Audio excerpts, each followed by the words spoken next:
Assalamu alaikum qarindoshlar. Men vatanda zulm chekayotgan ota-onam va urug' tuqqanlarim to'g'riliq guvohlik bermoqchi. Men vatanimizning Xotan shahar Elchi Shamolbog' 7-darduy 3-ko'chada o'tirishliq. Ismim Buxaljan Ubul Qasim. Men 2016-yili 8-oyda o'qish uchun chet elga chiqdim. Men chet elga chiqqandan keyin ota-onam va urug' tuqqanlarim bilan bo'lgan normal aloqam uzildi, ya'ni aloqa qilolmadim. Men chet elga chiqib 2 oydan keyin, ya'ni 2016 10-oy atrofida dadamning soqchilar tarafidan tutib akitilganligi, tutib aketgandan keyin nihoyat og'ir qiyin qistoqlar va iskanjaga ilinganligi, qiyin qistoqlar nihoyat og'ir bo'lganligidan dadamning hattoki yuzi tunuqsiz bo'lib ketgachga shu soqchixona ishlaydigan qo'shnimizning o'g'lini dadamni tunuyolmay qolganligi, dadamni shu tutib akitilguncha toki 2017 5-oyga qadar qayerda qaysi turmada yashayotdi, qaysi gunoh bilan tutildi, hech qanday xabar bo'lmaganligi. 2017 5-oyda bo'lsa dadamning 12 yillik qamoq jazosiga hukm qilinganligi xabarini oldim. Bu mening dadam, kimlik ismi Mutallib Abduvayib, 47 yosh. Dadamni ishda tutib akitib 12 yillik qamoq jazosiga hukm qilibdi. Dadam gunohsizdi. Undan keyin dadamni tutib aketgandan keyin 1 oydan keyin, ya'ni 2016-yili 11-oy atrofida akam Mehribullo Ubul Qasim 24 yosh. Akamni Ürümchidagi ma'lum bir jazo lageriga, ya'ni tarbiyalash nomidagi turmaga tutib akitibdi. Tutib aketgandan keyin toki hozirgacha shu tutib aketguncha, toki hozirgacha, ya'ni 2018 hozirgacha akamning hech qanday izdirki bo'lmadi. Hech qanday xabari, qayerda qaysi lagerda turayotganligi hech qanday xabari bo'lmabdi.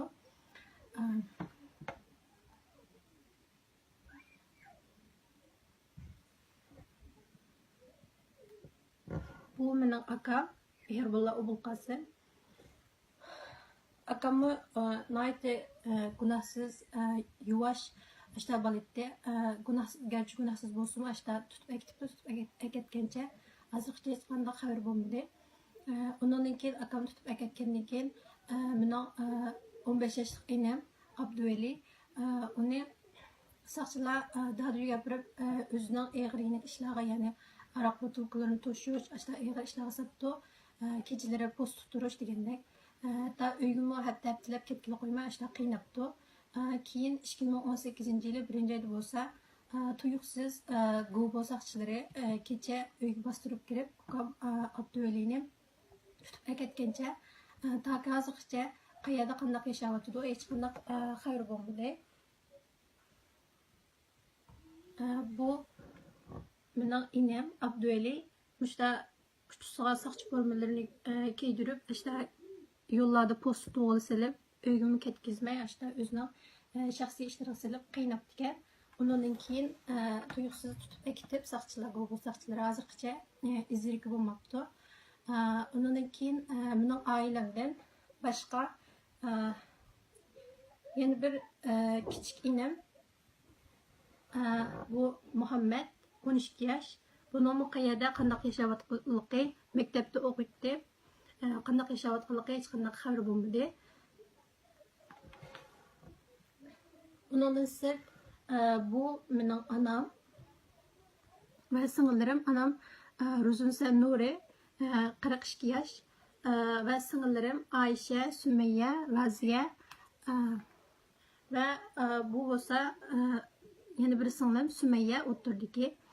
Bularning hech qanday xabar bo'lmadi. Ya'ni onam va singillarim yana bir inimning qayerda uydimi yoki tarbiyalash lagerdimi hech qanday xabarini bilmayman, hech qanday xabar bo'lmadi. Undan sirt cho'ng dadam batdi. Cho'ng dadam 98 yoshga kirgan, ayda yashinib qolgan.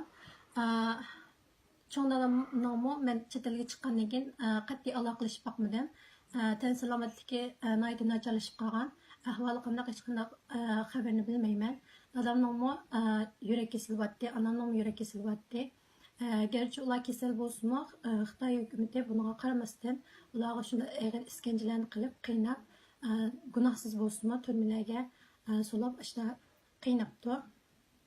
Bundan boshqa dadamning oilasidan dadam 5 bir tuqqan, dadamning aka ochilari va ularning oilasidagi farzandlari va nevaralari ular qanday yashayotdi, ularning hech qanday xabarim yo'q. Ondan sirt anam 6 bir tuqqan, anamning aka ochilari, ularning uydagi bolalari va nevaralari ularning hech qanday hozirgacha hech qanday aloqa qilmadim. Ularning hech qanday xabar bo'lmaganlik. Shu mening